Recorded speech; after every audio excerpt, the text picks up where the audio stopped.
పాత్రికేయ మిత్రులకు నమస్కారం. అఖిల భారత ఐక్య రైతు సంఘం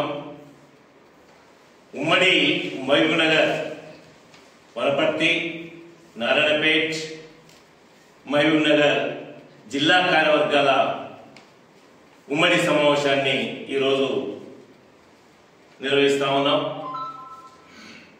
ముఖ్యంగా వ్యవసాయ రంగాన్ని కార్పొరేట్ శక్తుల పరం చేయడానికి 2014 నుంచి మోడీ సర్కారు యమ వేగాన్ని పెంచి రైతుల్ని ఇలా నట్టెడ ముంచే పద్ధతుల్ని తీసుకొస్తా ఉంది.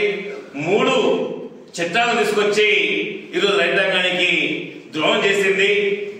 ఉద్యమం ఫలితంగా 750 మంది ప్రాణాలు కోల్పోయిన ఫలితంగా ప్రపంచమంతా కూడా మోడీని నువ్వు రైతు వ్యతిరేకంగా ఉంటే లాభం లేదు అని చెప్పి హెచ్చరించిన తర్వాత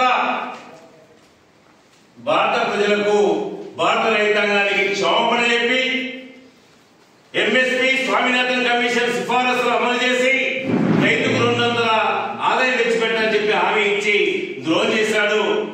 ఈ నేపథ్యాన్ని అఖిల భారత ఐక్య రైతు సంఘం తీవ్రంగా తప్పుపడతా ఉంది.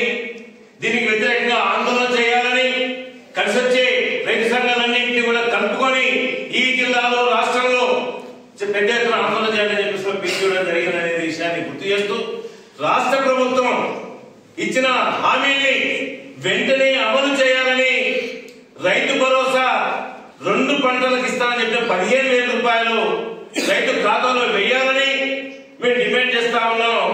ఇంకా ఏదైతే దాదాపుగా 50% రుణమాఫీ బకాయి ఉందో వాళ్ళందరికీ కూడా వేసి ఇవాళ రైతుని మాట నిలబెట్టుకోవాలని చెప్పేసి మేము డిమాండ్ చేస్తా ఉన్నాం.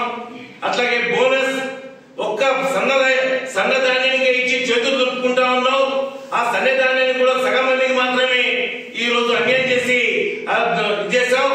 అందుకని అన్ని నువ్వు పంట ఏదైతే నువ్వు లిస్టులు ప్రకటించావో ఆ లిస్టు ప్రకారంగా చెరుకు కూడా 570 రూపాయలు టన్నుకు బోనస్ ఇస్తాను, ఆ మాట నిలబెట్టుకోవాలని, పత్తికి ఇలా బోనస్ ఇస్తానని చెప్పిన మాటకు నిలబెట్టుకోవాలని, అన్ని పంటలకు బోనస్ ఇవ్వాలని చెప్పేసి రేవంత్ రెడ్డిని మేము డిమాండ్ చేస్తా ఉన్నాం. దీనిపైన ఆందోళన చేస్తామని గుర్తు చేస్తా ఉన్నాం.